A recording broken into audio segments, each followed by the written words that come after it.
নমস্কার, study with Sudip চ্যানেলে আপনাদের স্বাগত।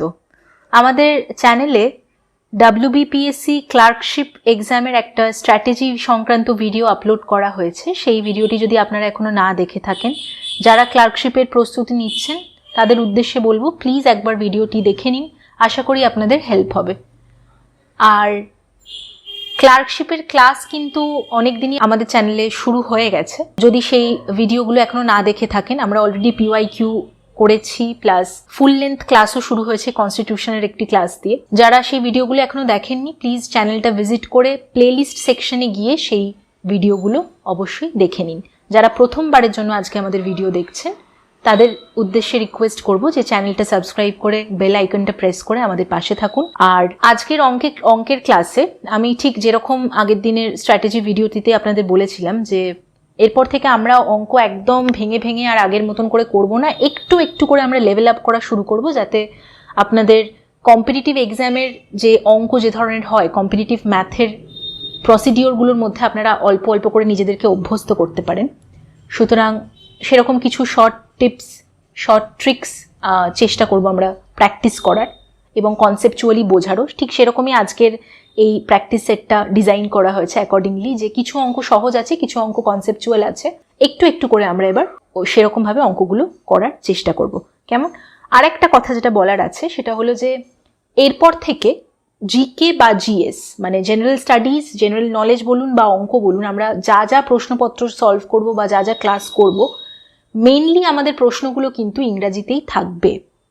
তার একটা খুব বড় কারণ হচ্ছে যে অনেক অ্যাসপিরেন্টদের মধ্যেই ইংলিশটা নিয়ে একটা ভীতি আছে, স্পেশালি যারা বাংলা মিডিয়াম ব্যাকগ্রাউন্ড থেকে আসছেন। তো আমাদের মেইন উদ্দেশ্যটা এটাই হবে যে আপনারা বাংলায় যতটা স্বাচ্ছন্দ্য বোধ করেন, ইংরাজিটাতেও ততটাই সহজ হয়ে যায় আপনাদের কাছে। সেটাই আমাদের উদ্দেশ্যটা থাকবে, যে বাংলাটাতে তো আপনারা অলরেডি পারেন, এরপর থেকে প্রশ্নগুলো ইংলিশে সলভ করার চেষ্টা করুন, মানে ইংলিশে পড়ুন, পড়ার প্র্যাকটিসটা যাতে থাকে। এর মূল কারণটা হচ্ছে যে অনেকেই কিন্তু এবার আমরা ক্লার্কশিপের প্রিপারেশন নিচ্ছি, মিসলেনিয়াসের প্রিপারেশন নিচ্ছি, WBCS এরও অনেকে প্রিপারেশন নিচ্ছি। সেক্ষেত্রে আমাদের ইংরাজিটাতেও কিন্তু যথেষ্ট সড়গড় থাকতে হবে, সহজ থাকতে হবে, মানে ইংরাজিটা দেখে আমাদের ভয় পেলে হবে না। তো প্রথম আমরা যেটা করব, ইংলিশে কোয়েশ্চেন্স গুলো প্র্যাকটিস করব, আর সাথে সাথে বাংলা মানেগুলো একটু একটু করে আপনাদের বলে দেবো, যাতে আপনাদের ফলো করতে সুবিধা হয় এবং পড়াটা খুব সলিড, একটু পড়ার মতন পড়াটা আর কি হয়। কেমন? ঠিক আছে, তাহলে আজকের ক্লাসটা শুরু করা যাক। প্রথম প্রশ্নটা দেখে নিই। A man has in all ₹640 in the denominations of 1 rupee, 5 rupee and 10 rupee notes. If the number of each type of note is equal, then what is the total number of notes? কি বলেছে? একটা লোকের কাছে 1 টাকা, 5 টাকা আর 10 টাকার coin আছে, note আছে। 640 টাকা মোট ভ্যালুয়েশন, যতটা টাকা আছে। If the number of each type of note is equal, প্রত্যেকটা টাইপের নোট মানে 1 টাকা, 5 টাকা, 10 টাকা যদি সমান সংখ্যক নোট থাকে, তাহলে টোটাল নাম্বার অফ নোট কটা আছে লোকটার কাছে। কেমন? ইচ টাইপ অফ নোট যদি আমি এক্স ধরে নিই, তাহলে 1 টাকার এক্স সংখ্যক নোট থাকলে ভ্যালুয়েশনটা আমার হচ্ছে 1 into x, সেটা হলো এক্স, প্লাস 5 টাকার যদি এক্সট্রা নোট থাকে ভ্যালু হলো 5x, 10 টাকার যদি এক্সট্রা নোট থাকে ভ্যালু হয়ে যাবে 10x, ইকুয়াল টু দেওয়া আছে আমার 640। এটা টোটাল আমার হয়ে যাচ্ছে 15 আর 1 16, 16x ইকুয়াল টু হয়ে যাচ্ছে 640, x ইকুয়াল টু হয়ে যাচ্ছে আমার 40। x এর ভ্যালু আমার 40 বেরোলো, কিন্তু আমি জিজ্ঞাসা করেছি টোটাল নাম্বার অফ নোটস কটা, আমার কতগুলো ডিনোমিনেশন আছে, কত টাইপের ডিনোমিনেশন আছে না, 1 টাকার, 5 টাকার আর 10 টাকা, তার মানে 3 ধরনের ডিনোমিনেশন আছে। তাহলে 40 into 3 total number of notes হয়ে যাবে 120। উত্তর তাহলে হয়ে যাচ্ছে আমার 120। কেমন? পরের প্রশ্ন দেখে নিই।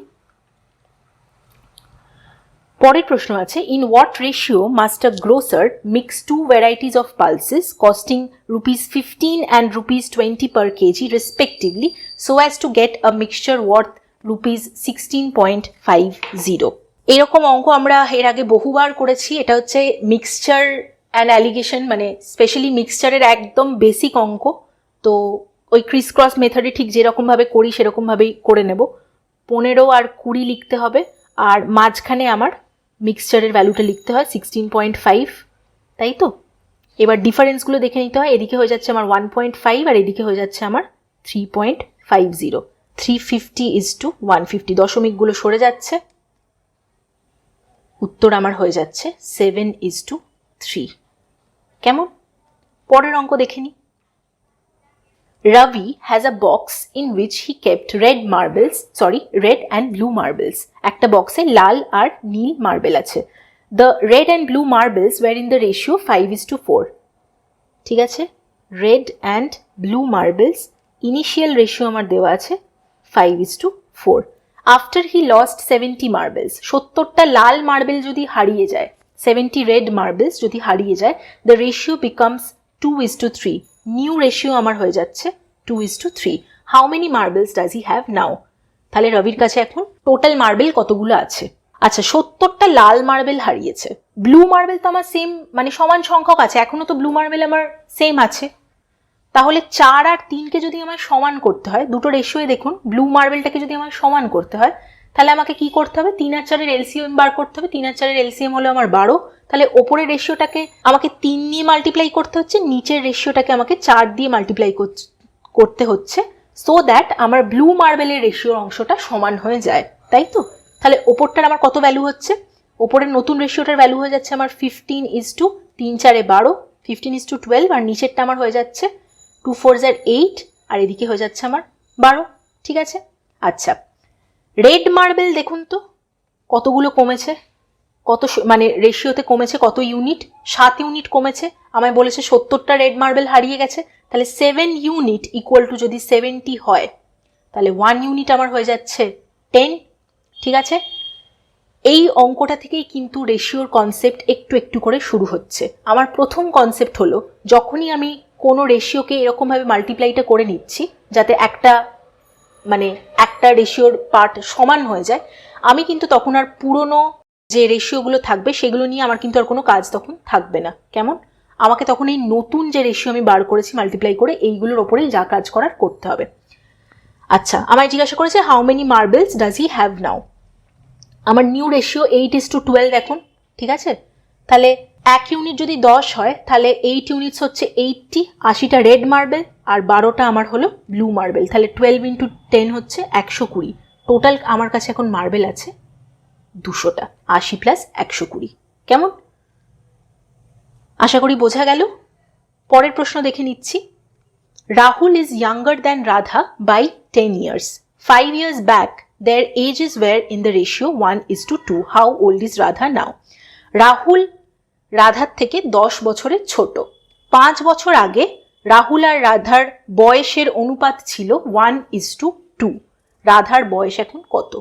আগে হলে আমরা কি করতাম? সিম্পলি এক্স দিয়ে, মানে এক্স ভেরিয়েবলটাকে ইউজ করে আমরা অঙ্কটাকে সলভ করতাম। এক্স দিয়ে আমরা সবাই পারি অঙ্কটা করতে। এক্স দিয়ে না করে এবার একটু রেশিও মেথডটা ইউজ করার চেষ্টা করি। কি করব এখানে? না, Rahul is younger then Radha by 10 years, মানে রাহুল আর রাধার বয়সের পার্থক্য যেটা 10 বছর, সেটা তো কনস্ট্যান্ট থাকবে। 5 বছর আগেও 10 বছরের ফারাক ছিল, এখনো 10 বছরের ফারাক, 5 বছর পরেও 10 বছরের ফারাক থাকবে, তাই তো? তাহলে 5 years back their ages were in the ratio 1:2. 5 বছর আগে তাদের এজ গ্যাপ কত ইউনিট ছিল? 1 ইউনিট। ঠিক আছে, 1 ইউনিট সমান যদি আমার হয় 10, ঠিক আছে, 1 ইউনিট সমান যদি আমার 10 হয়, আমায় জিজ্ঞাসা করেছে how old is Radha now. 1 unit সমান যদি 10 হয়, তাহলে 2 ইউনিটস সমান আমার 20, তাই তো? কিন্তু খেয়াল করে দেখুন, এটা কিন্তু আমাদের 5 years ago, এটা আমাদের 5 years ago। তাহলে আমাদের প্রেজেন্ট এজ কত হচ্ছে? প্রেজেন্ট এজ রাহুলের হচ্ছে 10 + 5 15, রাধার হচ্ছে 20 + 5 25। আমাকে জিজ্ঞাসা করেছে হাউ ওল্ড ইজ রাধা নাও, উত্তর হয়ে যাবে 25। আশা করি বোঝা গেল, সহজ প্রশ্ন ছিল। আমরা দেখুন আস্তে আস্তে শর্ট ট্রিক্সগুলোর মধ্যে একটু একটু করে ঢুকছি, শর্ট মেথডগুলোর মধ্যে একটু একটু করে ঢুকছি। বেশ, পরের অঙ্কটা দেখে নিই। The incomes of A and B are in the ratio 3:2 and expenditures are in the ratio 5:2. আয় হলো 3:2 রেশিওতে, ব্যয় হলো 5:3 রেশিওতে। If each saves 2500, দুজনেরই সেভিং, এ আর বি দুজনেরই সেভিংটা সমান, আর সেটা হলো 2500, then what is the income of B? কি করে করব? না, ইনকাম রেশিও আমাদের কত দেওয়া আছে? 3:2। এক্সপেন্ডিচার রেশিও আমাদের কত দেওয়া আছে 5:3। জিজ্ঞাসা করেছে ইনকাম অফ বি। কিচ্ছু হাতি ঘোড়া করতে যাব না, জাস্ট ডিফারেন্সটা দেখে নিই। ডিফারেন্সটা আমার 1 ইউনিট, ঠিক আছে। আমরা জানি সেভিংস আমরা কি করে পাই, সেভিংস হচ্ছে ইনকাম মাইনাস এক্সপেন্ডিচার।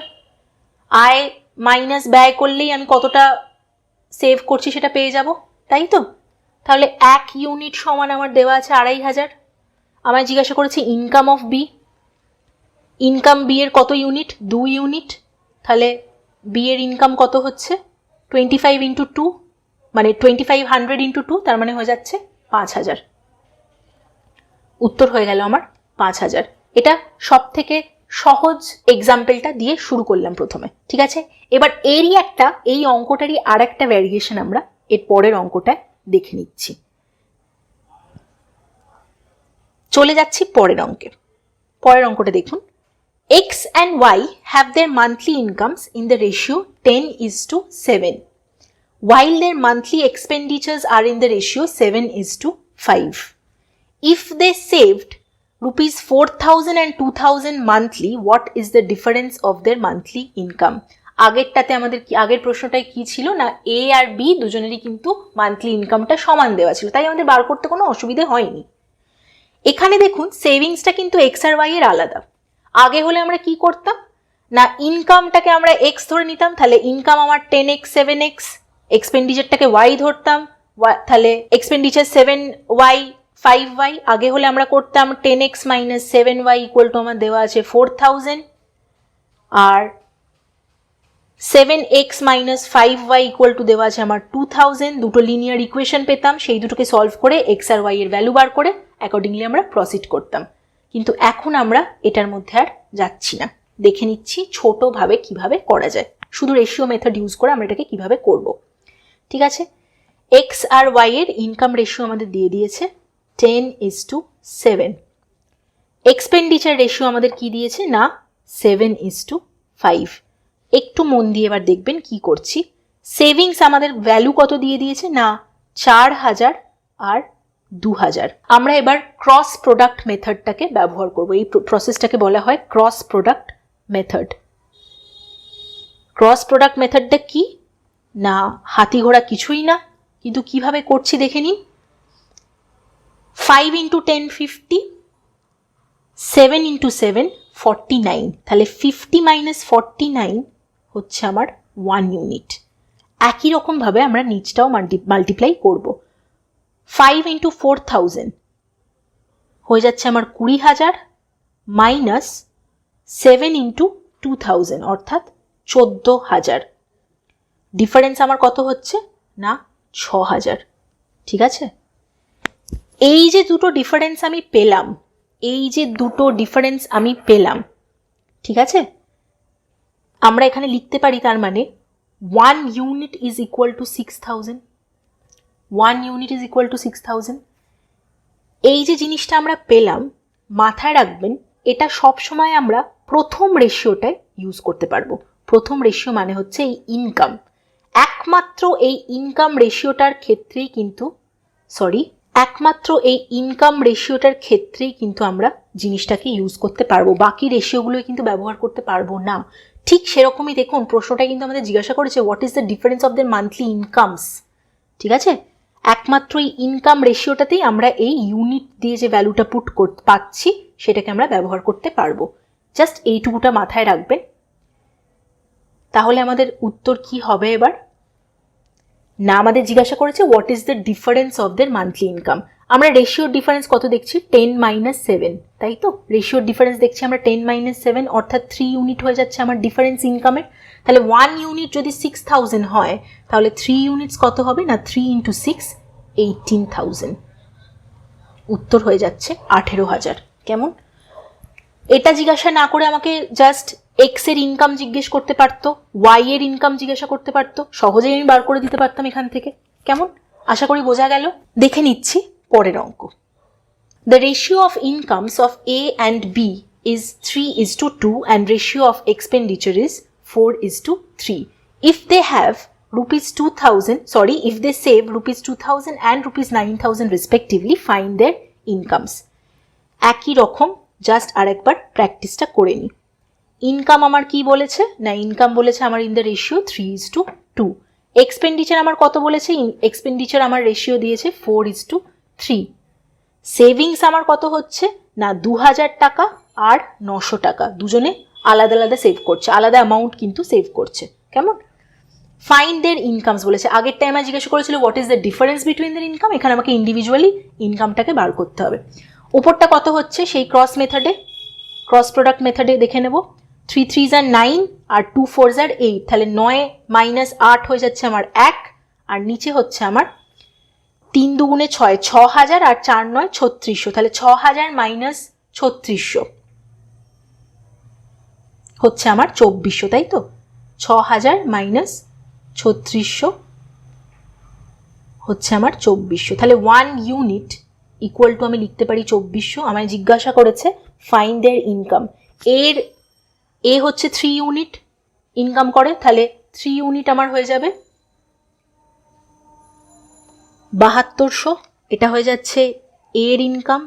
বি হচ্ছে 2 ইউনিট, 2 ইউনিট হয়ে যাচ্ছে আমার 4800, অর্থাৎ আমার উত্তর হয়ে যাচ্ছে 7200 আর 4800। কেমন? আশা করি বোঝা গেল। দেখে নিচ্ছি পরের প্রশ্ন। পরের প্রশ্নটা একটু ফলো করার চেষ্টা করুন, কিভাবে করছি বা কি বলেছে এক্স্যাক্টলি, আমরা কিভাবে করব জিনিসটা। A shopkeeper sold an article at 40% loss.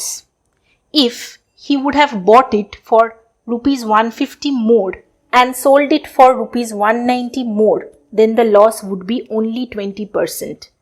Find the initial cost price of the article. এটা এক্সামিনারের খুব ফেভারিট টাইপের একটা প্রশ্ন লাভ ক্ষতি থেকে। দেখুন এই অঙ্কটাকে আমরা লাভ ক্ষতিতে যেভাবে করতাম, লাভ ক্ষতির বেসিক কনসেপ্টের জায়গাগুলোকে কাজে লাগিয়ে আমরা শর্ট মেথডে কিভাবে অঙ্কটাকে করছি। আচ্ছা, shopkeeper sold an article at 40% loss. কয়েকটা জিনিস একটু করতে হবে, আমি এরপর যে কটা সেশন হবে আস্তে আস্তে এইগুলো করানো শুরু করব। 40% মানে আমি লিখতে পারি 2/5, না কিভাবে আমি 2/5 লিখলাম, 40/100, সেটা কাটাকুটি করে হয়ে যাচ্ছে আমার 2/5। বলে দিয়েছে 40% লস, 40% লস, এটা আমার লস বেরোচ্ছে, তাই তো? তার মানে লস বা প্রফিট আমার কিসের ওপর হয়, সবসময় লস বা প্রফিট আমার মানে প্রফিট বা লস আমার হয় সবসময় কস্ট প্রাইসের ওপর। তাহলে 5টা হয়ে যাচ্ছে আমার কস্ট প্রাইস, উপরটা হয়ে যাচ্ছে আমার লস। আচ্ছা, কস্ট প্রাইস যদি 5 হয়, লস যদি 2 হয়, তাহলে আমার সেল প্রাইস কত হবে? কস্ট প্রাইস যদি 5 টাকা হয়, লস যদি আমার 2 টাকা হয়, তাহলে সেল প্রাইস আমার কত হবে? সেল প্রাইস হয়ে যাচ্ছে আমার 5 - 2, অর্থাৎ 3। ঠিক আছে? আচ্ছা, কি বলেছে না, if he would have bought it for rupees 150 more and sold it for rupees 190 more, then the loss would be 20%। আমি যদি এই চেঞ্জগুলো করতাম, মানে কস্ট প্রাইসে যদি আমি আরও 150 টাকা বেশি দামে কিনতাম আর 190 টাকা বেশি দামে বিক্রি করে দিতাম, তখন আমার লস হতো 20%, আর তখন 40% লস আমার হতো না, 20% লস হতো। তাহলে ইনিশিয়াল আমার এটা থাকছে, ইনিশিয়াল লস আমার এটা থাকছে। ফাইনাল আমার লস কত হচ্ছে না 20%। 20% মানে কত না 1/5। 20% মানে যদি 1/5 হয়, তাহলে আমার কস্ট প্রাইস আবার এখানে হয়ে যাচ্ছে 5, লস হয়ে যাচ্ছে 1, তাহলে 5 হয়ে যাচ্ছে আমার কস্ট প্রাইস, লস যদি 1 হয়, সেল প্রাইস হয়ে যাচ্ছে আমার 4। ঠিক আছে, ভ্যালুগুলো কত কত ঠিক আগের মতনই আমরা লিখে নেব। এটা ফাইনাল, আর কস্ট প্রাইস বলেছে 150 মোর, আর সেল প্রাইস আমার হচ্ছে 190 মোর। ঠিক আছে, ঠিক একই রকমভাবে আমরা আবার ক্রিস ক্রস মেথডটা ইউজ করব। না কত হচ্ছে, 5 4s are 20, 5 4 20 আর 3 5 15। 20 মাইনাস 15 আমার হয়ে যাচ্ছে 5।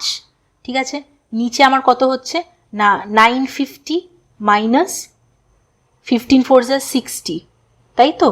মানে 600, তাহলে হচ্ছে 950 মাইনাস 600, যেটা আমার হয়ে যাচ্ছে 350। তাহলে আমি কি লিখতে পারি না 5 ইউনিট ইকুয়াল টু হয়ে যাচ্ছে আমার 350।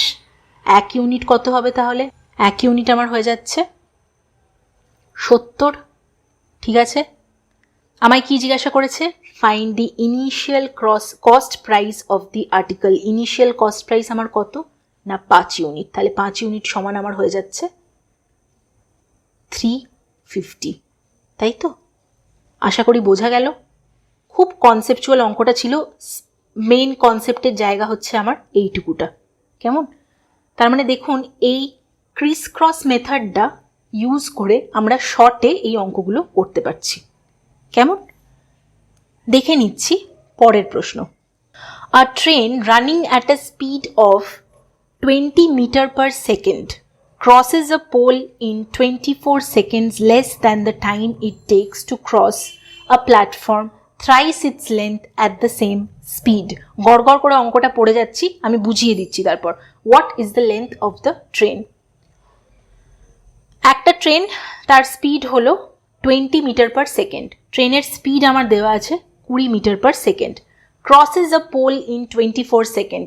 একদম ট্রেন আর পোল আর ব্রিজের যে কনসেপ্ট আমরা ফুড এসআই এর আগে বলেছিলাম, ঠিক সেইগুলো একবার করে আশা করি মনে আছে। তাও একবার ডিভিশন করে নিই না। পোল বা দণ্ডায়মান ব্যক্তি যখন ট্রেন পাস করবে, তখন লেন্থ বা distance covered by the train হচ্ছে লেন্থ অফ দ্য ট্রেন। তাই তো? Distance covered by the train হয়ে যাচ্ছে আমার লেন্থ অফ দ্য ট্রেন। কয়েকটা কনসেপ্ট খুব মন দিয়ে শুনুন, এইগুলো আমি বেসিক কনসেপ্ট থেকে এবার শুরু করছি।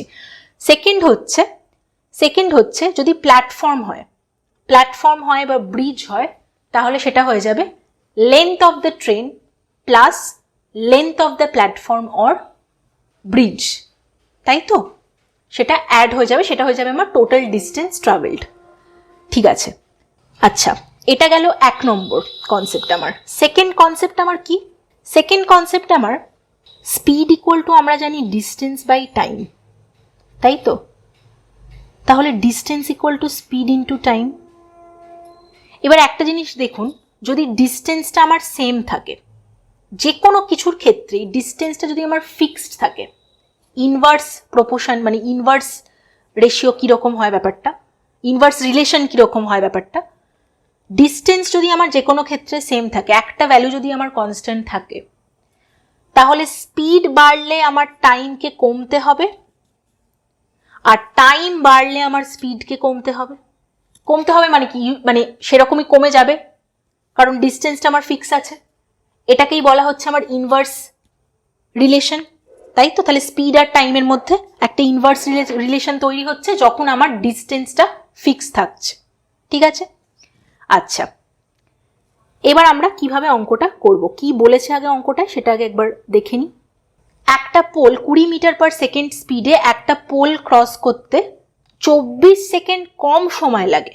ট্রেনটার 24 সেকেন্ড কম সময় লাগে than the time it takes to cross a platform. একটা প্ল্যাটফর্ম ক্রস করতে, যার মানে প্ল্যাটফর্মটার লেন্থ কি দিয়েছে? Thrice the length of the train at the same speed. Speed আমার ফিক্স থাকছে, অর্থাৎ স্পিড আমার 20 মিটার পার সেকেন্ডই থাকছে।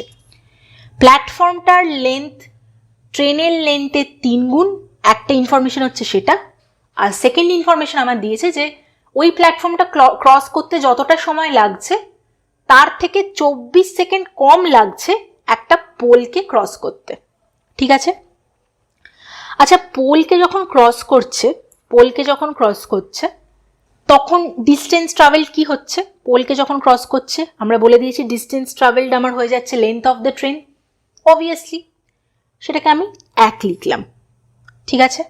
বলছে তাহলে প্ল্যাটফর্ম, আচ্ছা এরপর প্ল্যাটফর্ম যখন ক্রস করছে তখন আমার লেন্থ কি লাগছে, মানে distance travelled by the train কি হচ্ছে, সেটা হয়ে যাবে আমার length of the train plus thrice its length বলেছে। প্ল্যাটফর্মের লেন্থ যদি থ্রাইস লেন্থ হয় তাহলে 3 হয়ে যাচ্ছে।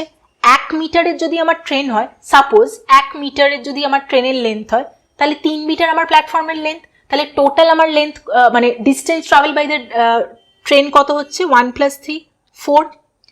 তাহলে প্ল্যাটফর্মের ক্ষেত্রে ডিস্টেন্স হয়ে যাচ্ছে আমার 4। আচ্ছা, ডিস্টেন্স যদি 1 মিটার হয়, স্বাভাবিকভাবে ভাবলে মানে খুব বেসিক নলেজের বেসিক ধারণার জায়গা আমাদের কি বলে, 1 মিটার বা 1 কিলোমিটার যেতে আমাদের সময় যতটা লাগবে, 4 কিলোমিটার যেতে তার 4 গুণ বেশি সময় লাগবে স্বাভাবিকভাবেই। তাহলে টাইম আমার রেশিও কি আমি লিখতে পারি, 1 আর 4 যেতে তাহলে 4, ঠিক আছে। ডিফারেন্স আমায় কি হবে তাহলে, টাইম রেশিওর যে ডিফারেন্সটা সেটা আমার কত হচ্ছে, 4 - 1 3 ইউনিট সমান আমাকে দিয়েছে 24 সেকেন্ডস লেস, 24 সেকেন্ড কম লাগছে। তাহলে 3 ইউনিট সমান যদি আমার 24 হয়, 1 ইউনিট সমান আমার হয়ে যাচ্ছে 8। জিজ্ঞেস করেছে কি, what is the length of the train. Speed যদি দেওয়া আছে আমার 20 আর টাইম যদি আমার 1 হয়, মানে 1 অর্থাৎ হলো 8 ইউনিট, মানে টাইম যদি হচ্ছে আমার 8 সেকেন্ড আর স্পিড হচ্ছে 20 মিটার পার সেকেন্ড, তাহলে ডিস্টেন্স ট্রাভেল কত হবে, speed into time obviously 20 into 8 অর্থাৎ 160 মিটার, ঠিক আছে। লেন্থ অফ দ্য ট্রেন তাহলে আমার হয়ে যাচ্ছে 160 মিটার। কেমন? পরের প্রশ্ন দেখে নিই। নেক্সট প্রশ্ন দেখে নিচ্ছি। In covering a distance of 340 kilometers, Akash takes 7 hours more than Biman. If Akash doubled his speed, then he would have taken 5 hours lesser than Biman. Find the speed of Biman in kilometer per hour. কি বলেছে না, বিমানের থেকে আকাশের 7 ঘন্টা বেশি সময় লাগে 340 কিলোমিটার কভার করার জন্য। ডিস্টেন্স আমার ফিক্সড আছে। স্বাভাবিকভাবেই ডিস্টেন্স যদি আমার ফিক্স থাকে তাহলে আমি যদি স্পিড বাড়িয়ে দিই আমার টাইম কম লাগবে, স্পিড কমিয়ে দিলে আমার টাইম বেশি লাগবে, ঠিক আছে। If Akash doubled his speed, Akash যদি নিজের স্পিডকে দুগুণ করে নেয় তাহলে ওর বিমানের থেকে 5 ঘন্টা আবার কম লাগবে, ঠিক আছে। তাহলে বিমানের যদি একটা কিছু অ্যামাউন্ট অফ সময়, মানে সময় ধরুন লাগছে পৌঁছতে সেই জায়গাটায়, তাহলে নর্মাল স্পিডে গেলে আকাশ 7 আওয়ার্স বেশি, 7 আওয়ার্স পরে পৌঁছচ্ছে। কিন্তু যদি নিজের স্পিড ডাবল করে নেয় তাহলে 5 ঘন্টা আগেই পৌঁছে যাবে, ঠিক আছে। তাহলে আকাশের ক্ষেত্রে ওল্ড স্পিড ভার্সেস মানে ইজ টু নিউ স্পিড যদি আমি লিখি, আকাশের ক্ষেত্রে এটা করছি, আকাশকে আমি এ বলছি, তাহলে কি হচ্ছে, স্পিড কি হচ্ছে আমার স্পিড রেশিও, না স্পিড রেশিও যদি আমার প্রথমে 1 থাকে, নিউ স্পিড আমার হলো 2 গুণ, ঠিক আছে। স্বাভাবিকভাবেই তাহলে আমার কি হবে না, টাইমটা আমার প্রথমে 2 লাগলে পরে 1 লাগবে, সিম্পল। সেই আমরা যেরকম এফিসিয়েন্সি আর টাইম করেছিলাম, ওয়ার্ক আর টাইম করেছিলাম, এফিসিয়েন্সি অ্যান্ড টাইম করেছিলাম, স্পিড আর টাইম করেছিলাম, ঠিক একই রকম মেথডে করতে হচ্ছে। ডিফারেন্সটা আমার কি হচ্ছে না, ডিফারেন্সটা আমার হচ্ছে 1। আচ্ছা, টাইম ডিফারেন্স আমার কতটা হচ্ছে, এইটা যদি আমার বিমানের পৌঁছানোর সময় হয় তাহলে আকাশ 7 ঘন্টা পেছনে মানে বেশি পরে পৌঁছচ্ছে বা 5 ঘন্টা আগেই পৌঁছে যাচ্ছে, তাহলে টোটাল আমার টাইম কতটা লাগছে না 7 + 5 12, তাই তো। তাহলে 1 ইউনিট টাইম মানে হলো 12 ঘন্টা, ঠিক আছে। তাহলে 2 ইউনিট টাইম মানে কত হবে, 2 ইউনিট টাইম হয়ে যাবে আমার 24 ঘন্টা।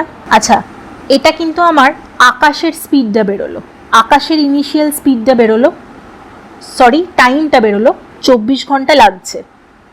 আচ্ছা, বিমানের আকাশ যদি 7 ঘন্টা বিমানের থেকে বেশি নয়, আমায় জিজ্ঞাসা করেছে স্পিড অফ বিমান ফাইন্ড করতে, তাহলে বিমানের স্পিড কি হবে, 24 - 7, মানে বিমানের টাইম টেকেন কি হবে, টাইম টেকেন হবে 24 - 7 অর্থাৎ 17। আমার ডিস্টেন্স কত আছে, ডিস্টেন্স হচ্ছে আমার 340, তাহলে ডিস্টেন্স যদি 340 হয়, টাইম টেকেন বাই বিমান যদি 17 ঘন্টা হয়, তাহলে স্পিড আমার কত হবে না, ডিস্টেন্স বাই টাইম, স্পিড আমার কত হবে না, ডিস্টেন্স বাই টাইম। উত্তর হয়ে যাচ্ছে আমার 20 কিলোমিটার পার আওয়ার। আশা করি বুঝতে পারলেন। জাস্ট এইটুকু রেশিও কাজে লাগিয়ে আমরা ভেরিয়েবলসের জায়গায় না ঢুকে অঙ্কটুকু করে দিতে পারলাম। কেমন, দেখে নিচ্ছি পরের অঙ্ক। পরের অঙ্ক কি বলছে না, Seema's present age is 4 times her son's present age and 4/7 of her father's present age, ঠিক আছে। তাহলে সীমা, সান আর সীমার ফাদার, ঠিক আছে। Seema's present age is 4 times her son's present age.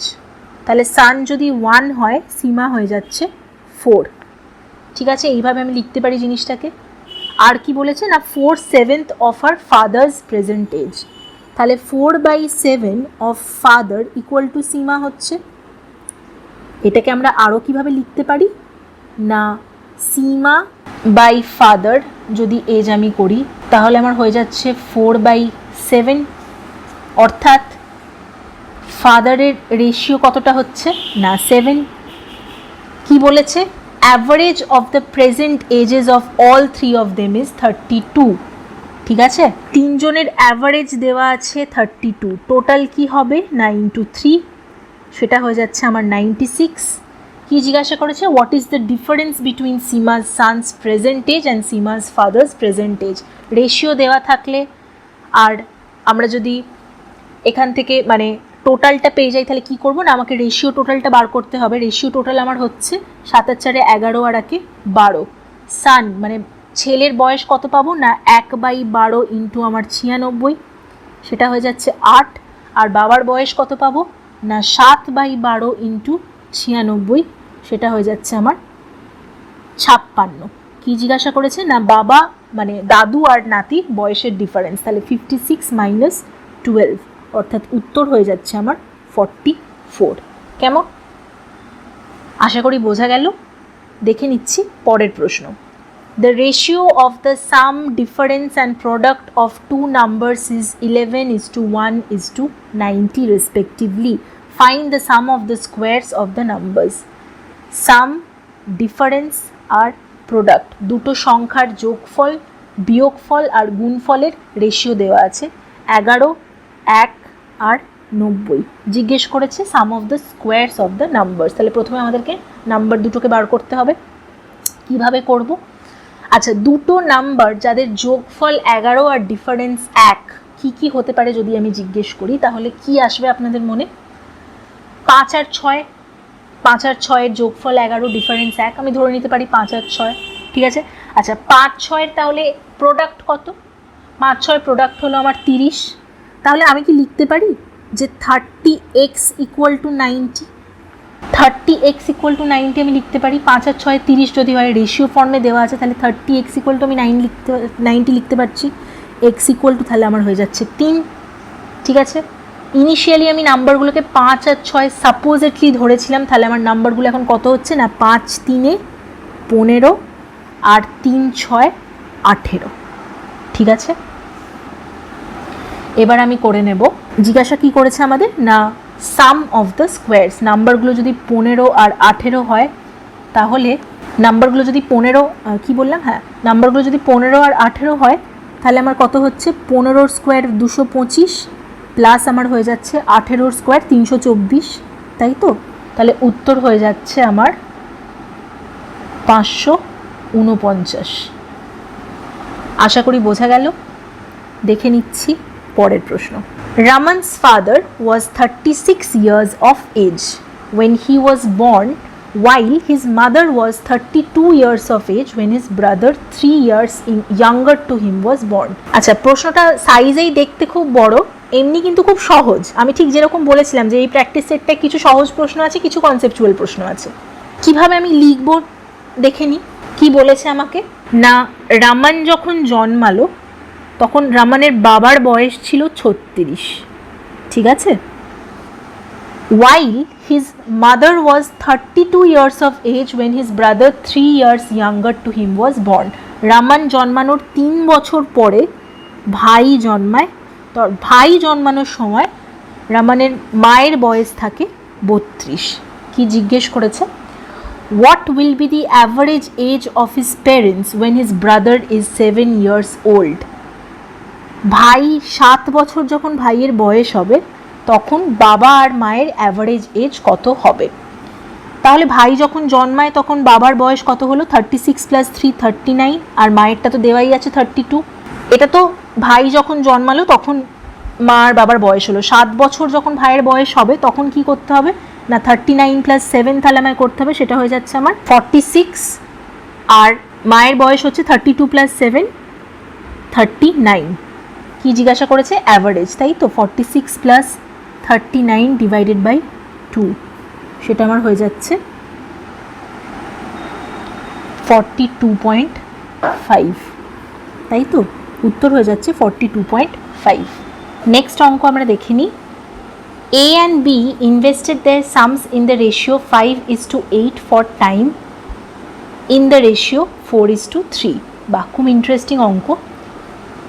Invested দেয়ার সাম মানে ইনভেস্টমেন্ট রেশিও দিয়েছে 5:8 আর টাইম রেশিও দিয়েছে 4:3 in same scheme which offers rate of interest, offers the same rate of interest. Find the ratio of the interest received by them.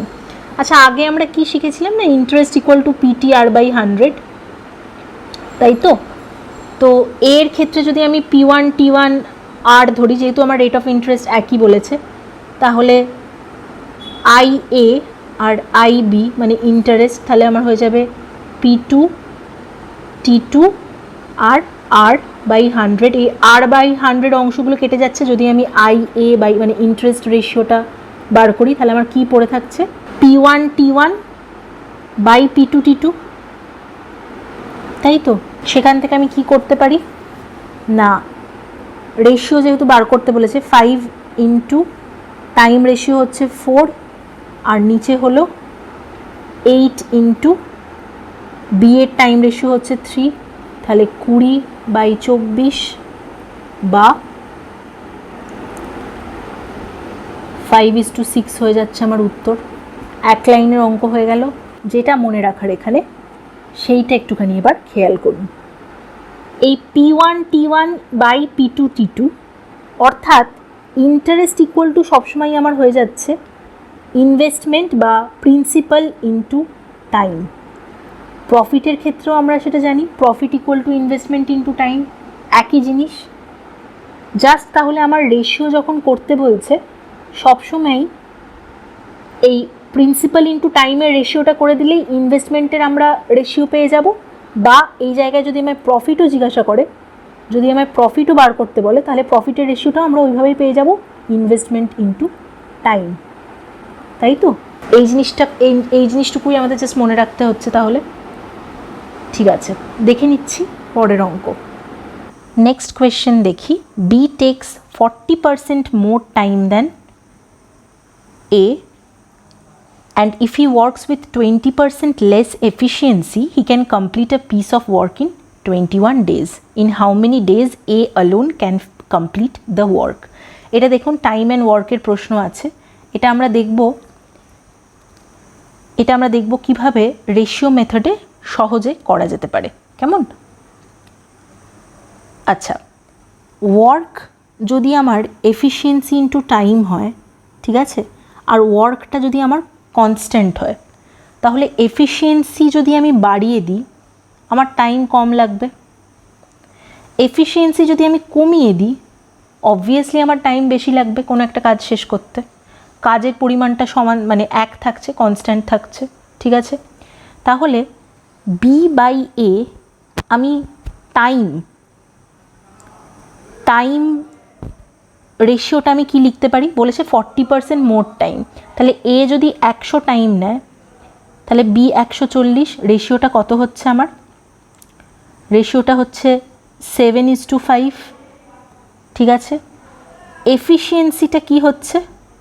এফিশিয়েন্সিটা আমার কি হচ্ছে? B by এ না, এ যদি 100 হয়, বলেছে বি যদি 20% লেস কাজ করে, তার মানে 80, অর্থাৎ আমার রেশিওটা হচ্ছে 4:5 বা 4/5, ঠিক আছে।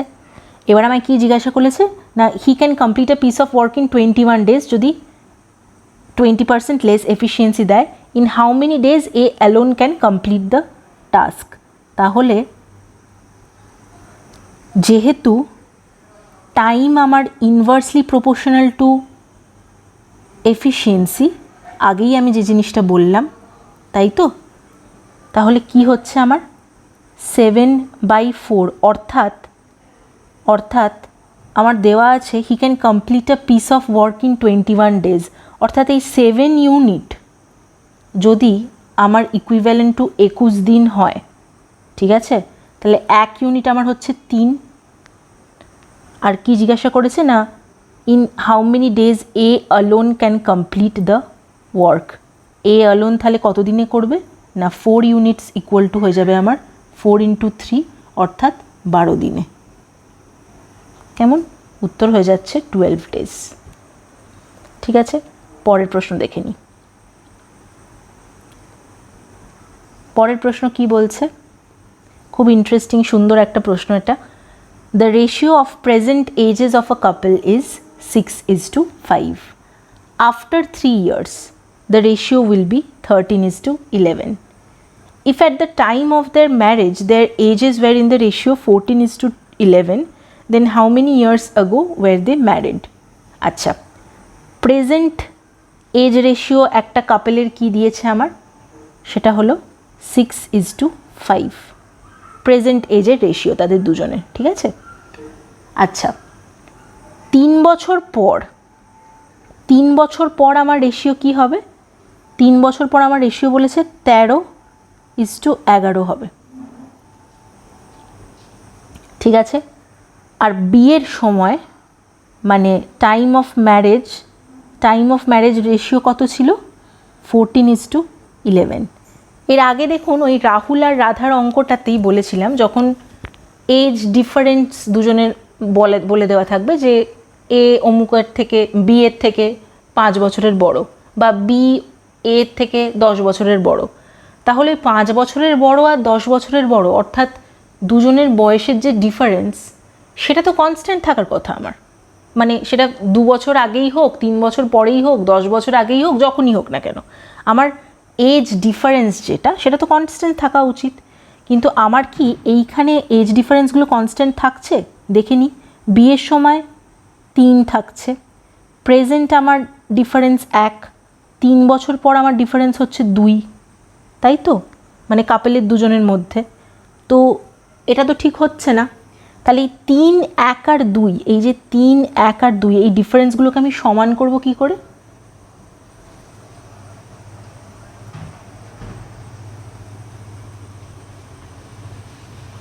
এই ডিফারেন্সগুলোকে আমি কি করে সমান করব? 3টে রেশিওর মধ্যে ডিফারেন্সগুলোকে আমি সমান করতে হলে কি করতে হয়? এলসিএম করে নিতে হয়।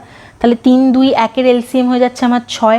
তাহলে প্রথম রেশিওটাকে যদি আমি 2 দিয়ে মাল্টিপ্লাই করি তাহলে আমার উত্তর হচ্ছে 28, 22, আমি নতুন একটা রেশিও পেলাম। দ্বিতীয়টাকে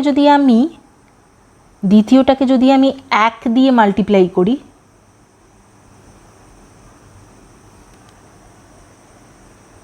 সরি 6 দিয়ে মাল্টিপ্লাই করি, 6 করতে হবে আমাকে ফাইনালি, তো ডিফারেন্সটা যেহেতু আমার 1 আছে, 6 দিয়ে যদি মাল্টিপ্লাই করি তাহলে হয়ে যাচ্ছে আমার 36 আর 30।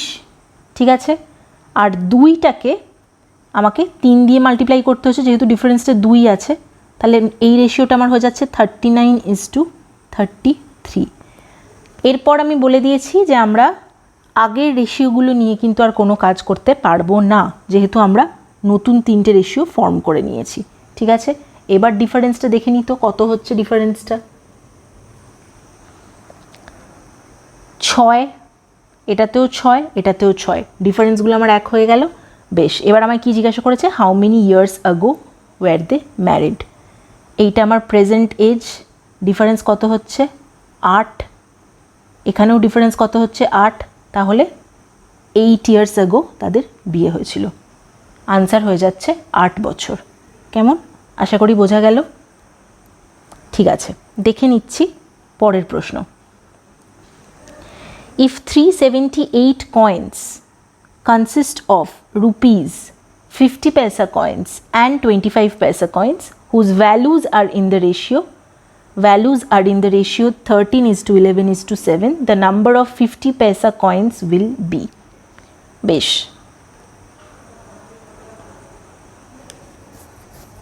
আচ্ছা তাহলে নাম্বার অফ কয়েন্স দিয়েছে আমার 378, কিন্তু ভ্যালুজ দিয়েছে মানে values are in the ratio, মানে তাদের মূল মানে অ্যামাউন্টের রেশিও হচ্ছে 13, 11 আর 7। তাহলে 1 টাকার কয়েন 13টা যদি আমি ধরি, ঠিক আছে, তাহলে সেটা হচ্ছে 13ই থাকছে, 13টা আমার 1 টাকার কয়েন হচ্ছে। 11 টাকা করতে হলে 50 পয়সা কয়েন আমার কতগুলো হতে হবে? 22টা হতে হবে, তাই তো? আর 25 পয়সার কতগুলো কয়েন হতে হবে? 4টে 25 পয়সা মিলিয়ে যেহেতু 1 টাকা হয়, তাহলে 4 7 28টা হতে হচ্ছে। ঠিক আছে, এইটা হয়ে যাচ্ছে আমার নাম্বার অফ কয়েন্সের রেশিও। ঠিক আছে,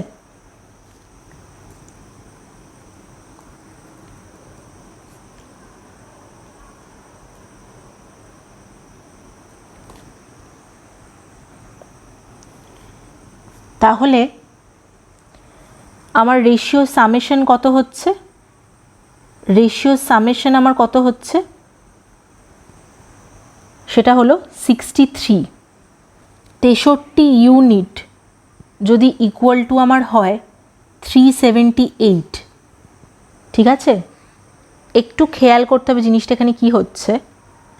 সেটা হলো, দেখুন এখানে কিন্তু ভ্যালুজ দিয়েছে। ঠিক আছে, এখানে কিন্তু ভ্যালুজ দিয়েছে, এখানে আমার নাম্বার অফ কয়েন্স দিয়েছে। তাহলে 63টার ratio summation is equal to যদি আমি 378 পাই, তাহলে 1 হচ্ছে 378/63, অর্থাৎ এটা দাঁড়াচ্ছে 9 দিয়ে কাটছে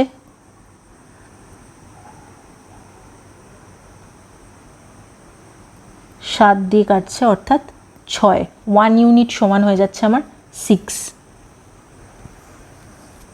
তাহলে নাম্বার অফ 50 পয়সা কয়েন আমায় জিজ্ঞাসা করেছে, উত্তর হয়ে যাবে 22 × 6 বা 132।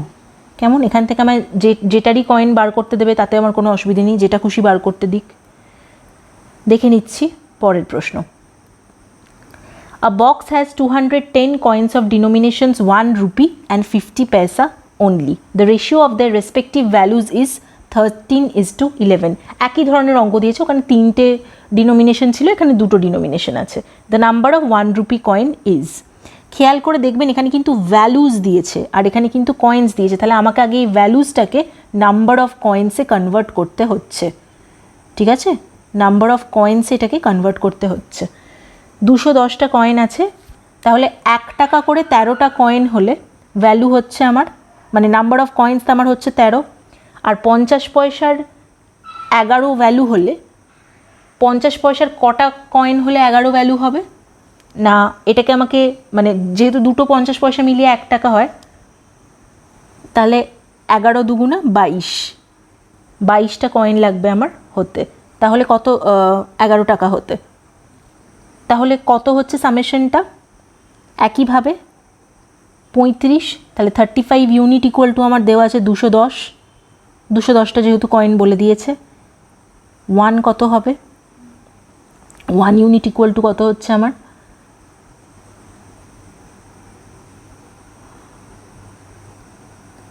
1 ইউনিট হয়ে যাচ্ছে ইকুয়াল টু 6। কেমন? কি জিজ্ঞেস করেছে না, number of 1 rupee coin. 1 unit equal to যদি 6 হয়ে যায়, তাহলে নাম্বার অফ 1 রুপি কয়েন আমার কটা হচ্ছে? 78। ঠিক আছে, পরের প্রশ্ন দেখে নিই। If the length and breadth of a rectangle are increased by 20 and 25% respectively,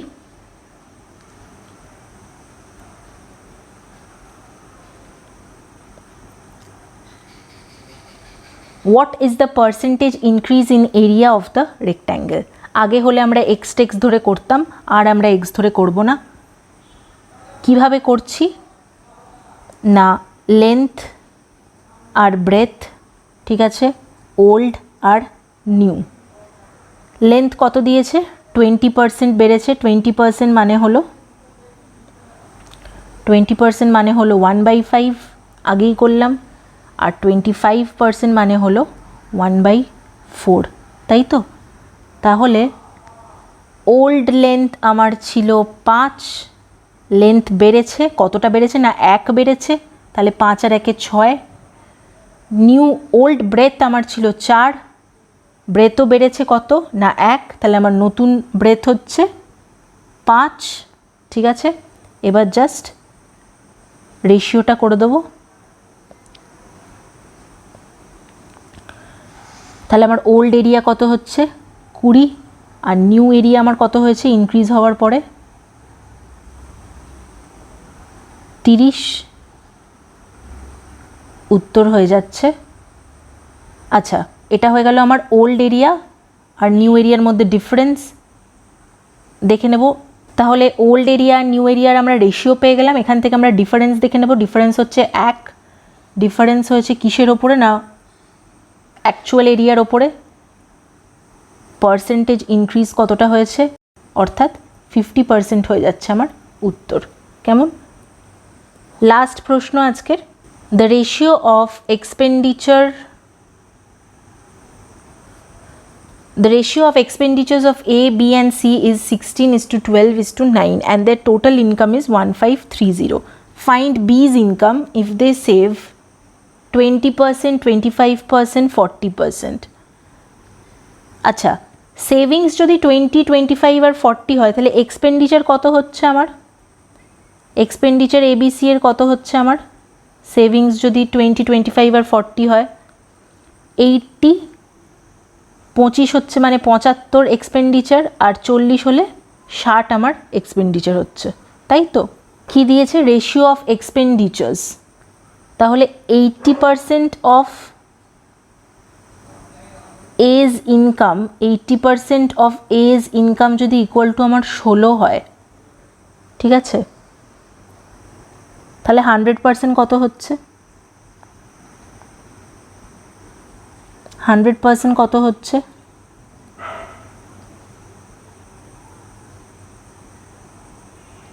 16/80 into 100,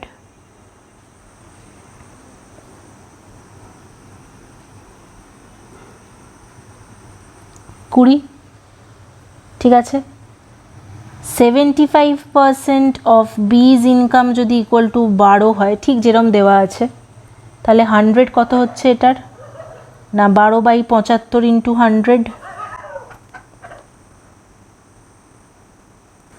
16, আর একটা কি বাকি আছে না 60। 60% অফ সিজ ইনকাম কত হচ্ছে? 60% অফ সিজ ইনকাম 9 আছে, তাহলে 100 কত হচ্ছে? 9/60 ইন্টু 100, সেটা হয়ে যাচ্ছে আমার 15। কেমন?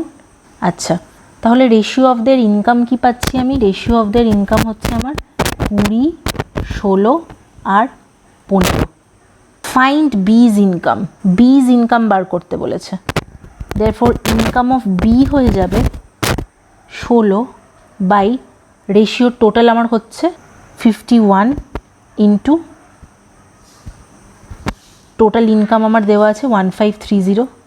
এই 1530-র মধ্যে তো সবারই ইনকাম আছে, তাই এটা জাস্ট এখানে গুণ হয়ে গেল,